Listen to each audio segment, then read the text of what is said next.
Hola, el día de hoy voy a hablar acerca de tres rasgos o puntos que están a favor de la natura. Primeramente, voy a comenzar con el determinismo biológico, que habla un poco acerca de la forma en la que cada gen tiene una influencia particular en un individuo, considerando que se ha observado y encontrado que los genes tienen una influencia muy importante en el desarrollo de muchas características personales, desde características psicológicas hasta de inteligencia e incluso de personalidad. Por eso se dice que estos genes determinan quiénes somos. Muchos científicos han dicho que esto es cierto y que los genes tienen una gran carga en la persona que somos,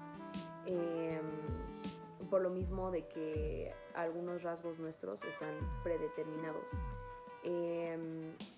Realmente la conclusión de la natura es que nuestras habilidades ya están predeterminadas, pero no significa que sabremos qué hacer con esas habilidades.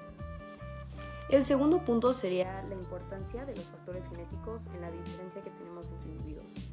Es necesario mencionar, primeramente, que esta diferencia genética que tenemos los individuos no se puede medir o no se ha logrado ver una gran diferencia en cuestión a grupos, solo en individuos. Por ejemplo, no se ha podido responder muy bien por qué las niñas hacen algo mejor que los niños o viceversa, sino relaciones entre individuos y relaciones con padres e hijos.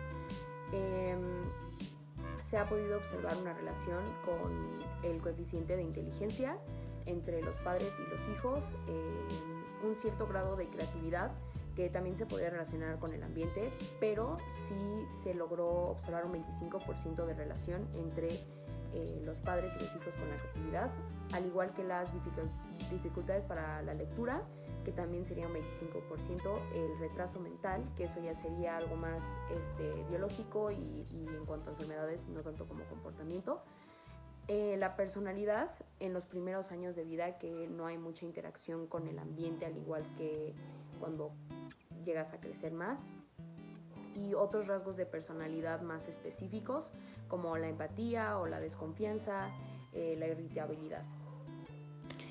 Finalmente, mencionaré un punto muy importante, que es la oposición que hay entre la herencia, el ambiente, los genes y en general la libertad humana. Un claro ejemplo de la natura sería como se ha comprobado la forma en la que hay hijos que traen un gen que comprueba una cierta habilidad atlética que sus padres al igual tienen. Este sería un gran ejemplo, como hay ciertos genes que determinan ciertas cosas de tu comportamiento, que también podrían ser el talento, el temperamento o algunos aspectos mentales que pueden ver en un bebé desde el momento que nace, lo cual quita por completo la opción de que haya tenido algún tipo de contacto con el ambiente, lo cual significa que tiene ese cierto rasgo de su personalidad que probablemente no, podría resaltar o no más adelante en su vida, pero el gen lo trae y eso sería completamente dado por la natura. Gracias. El día de hoy voy a hablar sobre los efectos de la natura en el comportamiento humano. Voy a analizar el caso de los gemelos Jim. Ellos fueron separados a los 4 meses y llamados por sus familias adoptivas James, que les decían de cariño Jim. Ambos se casaron con una mujer llamada Betty y se divorciaron con una mujer llamada Linda. A su primer hijo lo llamaron James Alan, con la diferencia de que tenían una L y 2 L's. A su primera mascota la llamaron Toy. Ellos eran buenos para las matemáticas, pero malos para la ortografía. Y algo muy curioso que se pudo encontrar fue que a los 18 años empezaron a sufrir dolores de cabeza por estrés. El siguiente caso que voy a hablar va a ser de la deficiencia genética. Esta puede provocar síndrome de Down, que es una deficiencia en las enzimas. Las personas que tienen esta deficiencia genética pueden ser menos sociables y más retraídas, al igual que pueden tener problemas para el aprendizaje. Se dice que la genética define nuestro comportamiento. pero claramente estamos dejando de lado el ambiente y su influencia.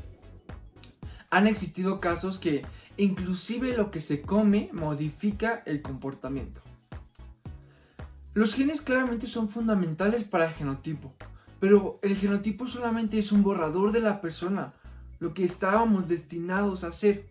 Lo que verdaderamente importa es el fenotipo, que es lo que somos hoy y ahora.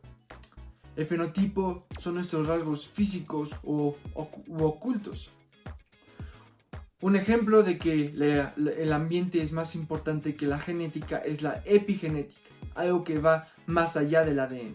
Y como su nombre lo indica, epi, por encima de. Es importante decir que la epigenética no modifica ni cambia el ADN ni el genotipo. Solamente hace que ciertos genes se repriman o se activen. Lo que es la regulación génica.